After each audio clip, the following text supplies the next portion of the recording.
Pour la première fois, le congrès forestier mondial se tient en Afrique. Il s'est ouvert ce lundi 7 septembre à Durban, en Afrique du Sud.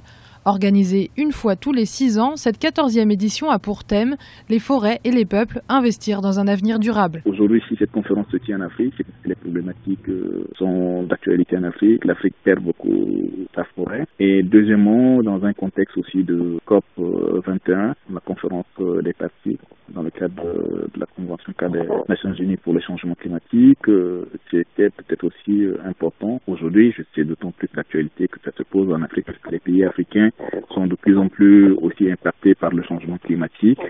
L'exploitation raisonnée des forêts, leur protection et le développement des nouvelles technologies et produits durables sont autant de thèmes qui seront abordés par les délégués durant 5 jours. Entre autres objectifs annoncés, rationaliser l'exploitation des forêts, mais aussi donner un cadre de préservation des massifs forestiers. Aujourd'hui, qu'on soit paysan, qu'on soit industriel du secteur forestier, il faut s'inscrire dans la durabilité. Et ce thème, c'est aussi pour sensibiliser tout simplement les populations africaines à avoir une gestion durable des forêts.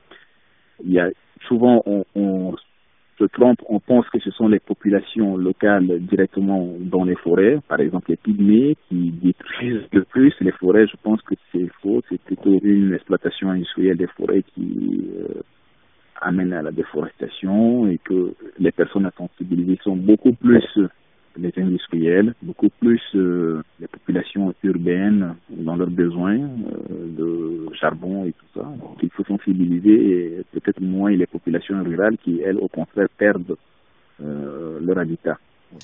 En 2015, 1,6 milliard de personnes dépendent de la forêt, tandis que 18 millions d'hectares de forêt ont disparu en 2014.